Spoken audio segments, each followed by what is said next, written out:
All right, we're gonna do a little update review on here. We're at about 800 miles, real close to it. So I just thought I should go over bike, how it's been holding up and everything.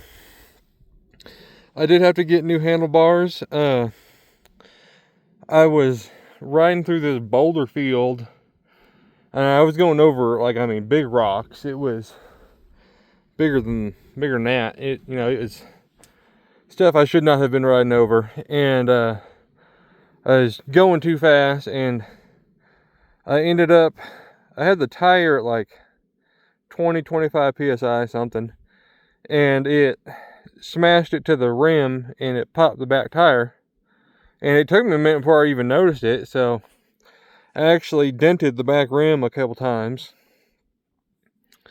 and I managed to put some big clamps on there and kind of clamp it down and straighten it back out. But it's a real thick, heavy rim. Like it was hard to get it to move at all.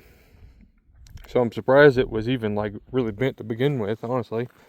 I must have hit those rocks pretty darn hard.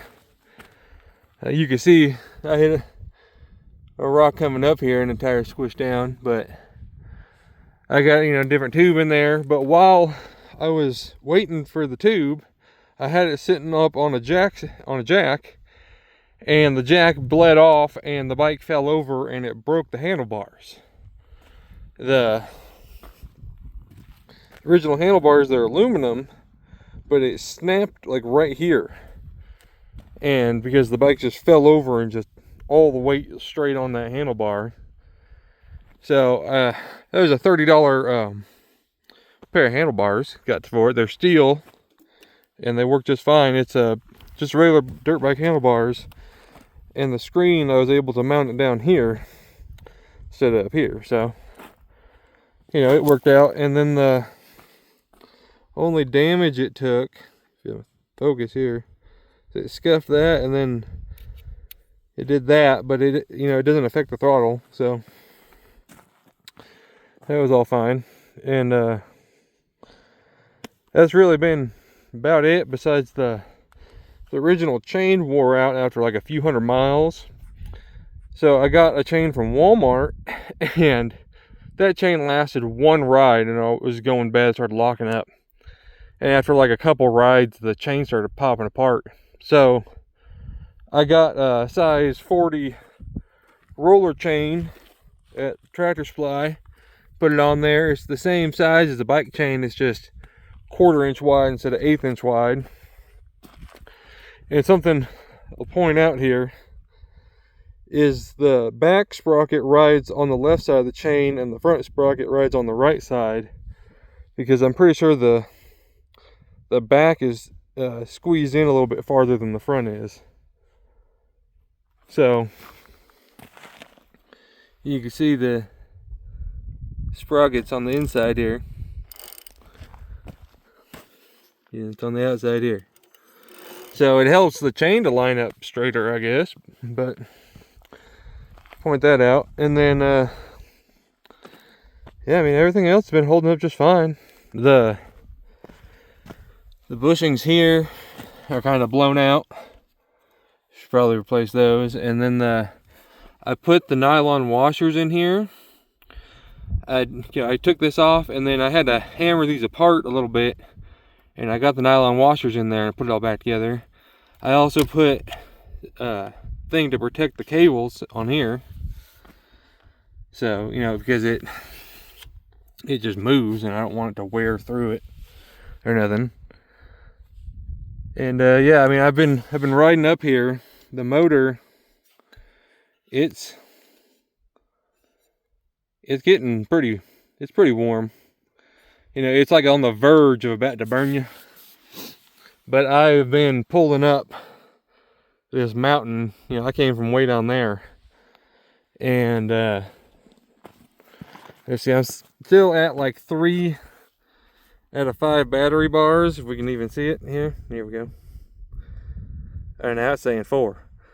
But when I stopped under load, when I was still under load, it was at 2 out of 4, or 2 out of 5. So it went back up to 4 now. it's all pretty much downhill back to my house. But I started at 779. So I've gone, 12 miles or so already. And I mean, I have beat the crap out of this bike, I can't lie. Like I said, I blew out the back tire going over rocks that were too big. I've been climbing all kinds of these mountains, and I was doing it in the summer too when it was hot, and that motor was getting real hot, and never had an issue with it. Haven't had any issues really. Nothing much to say besides, I changed a couple things, just help it out. I will say if the motor had a little bit more power, it would be better, or if it was like a geared hub motor instead of the gearless, to have a little bit more torque, because it can't quite pull some of these hills out here. And you can pedal, and you can actually get up the hill pedaling. So, if it had, say, this peaks at 6,500 watts, say if they did one that peaked at 10,000 watts, you probably have no problem getting up these hills. So there's that. But then you look at like this hill over here, it goes down and then it just drops off. You can't even see the bottom down there. And you won't be able to make it back up that. You'll probably have to walk back up that, So that's one reason I've turned around right here. So I'm gonna go back down the mountain now. So if it had a little bit more power, or if it was a geared one to have a little bit more torque is what it really needs, then it would be better. But it still gets around plenty fine without it. There's just a couple hills that you get stuck on because they're just like 40 degrees or something, and you'll be going up it, and then all of a sudden it just gets real steep and you run out of steam. And then as far as the battery, if you're doing like real hard off-roading and going like 20 to 30 miles an hour zipping around, you'll get about 30 miles out of it. If you're that's off-road. Now, if you're on the road, you'll get more than that. You'll get like 40, 50 miles out of it. And then, I've only ran the battery out one time, and it ran out after 28 miles. And like I said, I was doing a lot of hard off-roading that day, and I was going like 35 miles an hour all the way back to my house. So, yeah, I ran the battery out that day. And, so if it had a little bit bigger battery and a little bit bigger motor, this thing would be real solid. I think it would have no issues at all. And, I'm kind of big, so the seat is pretty narrow. I'd like a bigger, wider seat on there. Like if you made the whole bike a little wider, put a bigger battery in there, bigger motor, you'd be set on this sucker. But yeah, so after 800 miles, it has held up pretty darn good. I'll show you the brakes. You can see how much pad's left in there, maybe. And I actually got this down to full engagement on the pads. I took out the spacers, like I said, and then this side adjusts. So you just loosen this up and you can push it down, and you can get it the rest of the way on there. And then the front brake has even more pad on it. So yeah, not bad at all. Not bad at all. I did have to tighten up the spokes on the wheels. So that's one thing I'll say. That's one thing I had to do, is tighten up the spokes.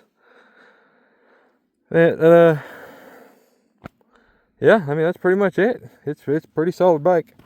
Let's see, still on. So the horn. Oh, it turned off right when I said that. All right, here we go. Turn it back on. The horn still works. The headlight still works. the turn signal, it's left. It's right, you can see it through the mud. Brake. All the lights and everything still work. And that's way more than I can say for the last bike I had, I'll tell you that much. And then, I flipped this thing upside down because the wire was sticking up, so I just flipped it over. And then I will say the original bars had like a matte finish on them, and these would actually move. Like if you twisted on them hard enough or anything, they would move a little bit, and then you had to like really clamp it down to get it to not move here. These new bars with this different kind of paint, all this stuff bolts down super solid, like none of it moves now. So, you know, if you want to get a new set of handlebars, just get you some dirt bike handlebars. I believe they're 7/8 handlebars. And yeah, you just bolt them right on there. And then I wasn't too sure about doing this at first with the screen, but I ended up liking it because I got the pad on here. So if anything happens, you're going to hit this pad before you smash into your screen. And yeah, I think that's all I got for you guys. Like I said, I've rode this thing through hot springs, through salt grass and water and deep sand, all kinds of rock and just steep trails. And I mean, I've pushed this thing to its absolute limit, and it has held up to all the abuse, man. It is a pretty solid bike. Like I said, if I could do anything, I would make the motor a little stronger and I would make the battery a little bigger. And that's pretty much it. So, all right, I think that's gonna wrap it up. Y'all have a good one.